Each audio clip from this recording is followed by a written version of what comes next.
Top quality और consistent performance के लिए सिर्फ सिल्वर पंप्स। टॉप क्वालिटी और कंसिस्टेंट परफॉर्मेंस के लिए सिर्फ सिल्वर पंप्स, नाम याद रखना।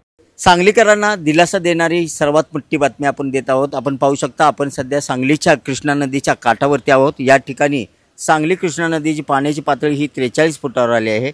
रात्री 12 वाजता ही पाण्याची पातळी 43 फूट 6 इंच होती। याचा अर्थ अर्ध्या फुटाने पाणी उतरलेलं आहे।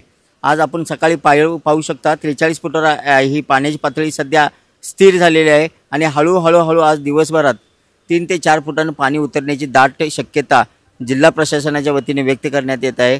आणि एकंदरीत पाहिलं तर वारणा नदीतून जो नदीमध्ये पाणी सोडण्यात येत होतं, वक्राकार दरवाजातून ते पाणीसुद्धा सध्या बंद करण्यात आलेलं आहे।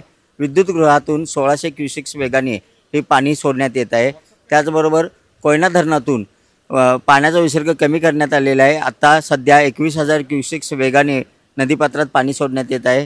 त्यामुळे संपूर्ण या कृष्णा नदीच्या काठावरती आपण पाहू शकता कृष्णा नदीची पाण्याची पातळी ही हळूहळू इंचाने उतरत आहे।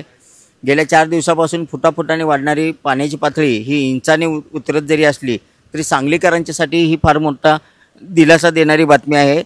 त्यामुळे महापुराचं संकट यावेळेला टळलेलं आहे असं म्हटलं तरी वावगं ठरणार आहे।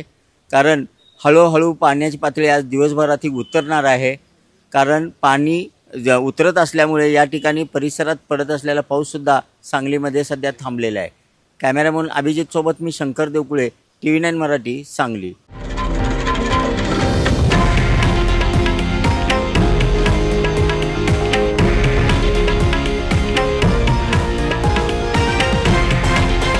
हे आहे देशातील नंबर 1 न्यूज नेटवर्क आणि आपण पाहत आहात TV9 मराठी, एकमेव।